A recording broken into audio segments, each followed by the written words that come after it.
Ya, Abu Thalib juga nggak percaya kok. Hamzah juga nggak percaya. Paman-pamannya juga nggak ada yang percaya. Oke, barangkali pamannya ya jahat. Ada paman yang terbaik. Namanya siapa? Abu Thalib. Dibujuk juga nggak mau. Wahai pamanda, yuk baca syahadat asyhadu alla ilaha illallah, nggak usah. Udah yang pendek aja, la ilaha illallah, nggak usah. Sampai dalam keadaan sakit parah, sambil dipeluk, sambil diusap keringatnya, dibujuk, ayo mang, dalam keadaan sakit parah mau meninggal dunia, sok ucapkan perlahan saja la ilaha illallah Muhammadur Rasulullah. Dia geleng kepala. Sampai Nabi Muhammad menghadap Tuhan sambil bersujud, sambil menangis, yang isinya, ya Allah, gerakan hati pamanku yang paling sayang kepadaku, yang membela aku. Benar, Abu Thalib membela. Nabi juga bertanya, Pamanda bela saya, betul. Kenapa? Ya karena kamu ponakan saya. Bukan karena saya Rasul, bukan. Karena kamu ponakan saya, kamu anaknya adik saya. Terus gimana? Sampai Nabi Muhammad sambil menangis meminta kepada Allah supaya Abu Thalib mau mengucapkan syahadat, malah dijawab oleh Allah, ditolak mentah-mentah. Innaka la tahdi man ahbabta walakinnallaha yahdi man yasha. Coba, sedih nggak saya ini? Saya menjadi terharu sendiri. Ini ceritanya sudah 1400 tahun yang lalu. Ya, sampai sekarang. Dan saya pun hanya mendengar ceritanya. Kok bisa terjadi seperti itu? Innaka, sesungguhnya engkau, hai Muhammad, la tahdi, tidak akan dapat memberikan hidayah man kepada siapapun ahbabda yang sangat engkau cintai. Sekalipun sangat engkau cintai, engkau tidak akan bisa memberikan hidayah.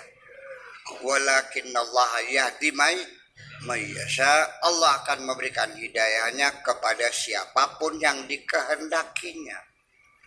Nah, dari situlah saya mau bertanya kepada santriwan, santriwati, dan ustazah dan asatirnya juga, pernah ketemu sama Nabi belum? Tapi percaya Nabi itu Muhammad itu Rasulullah? Belum pernah ketemu? Ada yang nyimpen fotonya enggak? Kasetnya enggak ada juga. YouTube-nya ada enggak?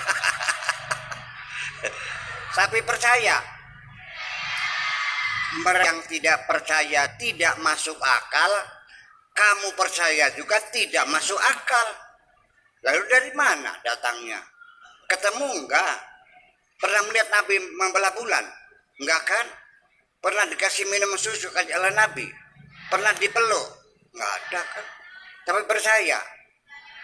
Dari mana? Katanya. Kata siapa? Kata kiai. Kiainya kata siapa?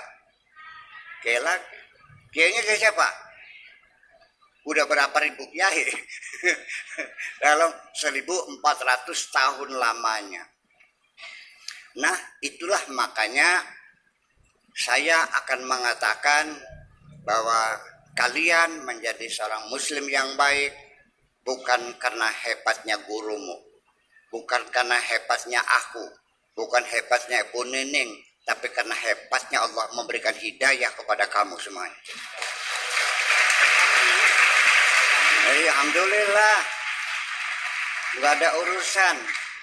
Jadi itulah Allah menjelaskan kepada kita, ketika Allah memberikan hidayah kepada siapapun, percayalah tidak akan ada siapapun yang bisa menyesatkan. Dan ketika Allah menyesatkan kamu, percayalah tidak akan ada orang yang bisa membimbing kamu sama sekali. Faman yahdillahu fala mudhillalah wa man yudlil fala hadiyalah. Innallaha yahdi may yasha wa yudhillu may yasha. Allah memberikan hidayah kepada siapapun yang dikehendakinya, dan Allah menyesatkan siapapun yang dikehendakinya. Kalau begitu, kita ini jadi orang Islam benar-benar murni karena kehendak Allah memberikan hidayah kepada kita. Itulah makanya jangan lupa selalu baca Alhamdulillahilladzi hadana lihada wa ma kunna linahtadiya laula an hadanallah. Ya Allah, aku memujimu karena Engkau telah memberikan hidayah kepadaku menjadi seorang muslim yang baik di sini. Tanpa hidayahmu, kami tidak akan bisa menjadi muslim yang baik seperti ini. Rabbana la tuzigh qulubana ba'da idh hadaitana wa hab lana min ladunka rahmah innaka antal wahhab. Ya Allah, janganlah kau selewengkan hati kami setelah mendapat bimbinganmu. Jangan kau selewengkan, bisa saja. Innallah yudillu mayasya, yahdi mayasya, wa yudillu mayasya. Allah bisa memberikan hidayah siapapun, dan Allah bisa menyesatkan siapapun. Kamu juga bisa disesatkan, aku pun bisa disesatkan sesuai dengan kehendak Allah. Enggak ada urusan. Apakah anaknya kiai? Ada enggak anaknya kiai jadi pencoleng? Ada enggak anaknya pelacur jadi kiai? Enggak ada urusan. Di sini enggak ada kaidahnya. Allah yang menentukan segala-galanya. Setuju? Nih, ini hidayah, betul-betul hidayah. Karena saya melihat sendiri. Dulu tahun 74, 75 lah saya baru pulang ke Indramayu itu. Dulu 71, 72, 73 sampai itu sama Gus Dur di sana, sama Pak Kiai Ma'ruf Amin di sana kita. Pondok saya 80 batak. 80 batak kali 80 kali 14 berapa tuh? Meter. Jadi pondok santri putri itu karena sempit, jadi dikang itu tidurnya kayak pindang, dijajar tidur itu.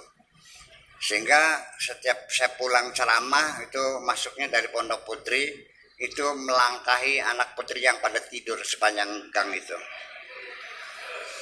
Ya. Ternyata di suatu malam, dan seringkali setiap malam saya pulang ceramah, ada anak putri yang sholat tahajud. Setiap malam anaknya itu juga. Nah, saya ini lagi sedang menduda tidak punya istri. Sampai saya menghayal, jangan-jangan ini bakalnya nih. Kayak ini nih. Iya gitu. Ya masih kelas 3 sanawiyah lah. Ya nunggu 3 tahun lagi nggak apa-apa lah.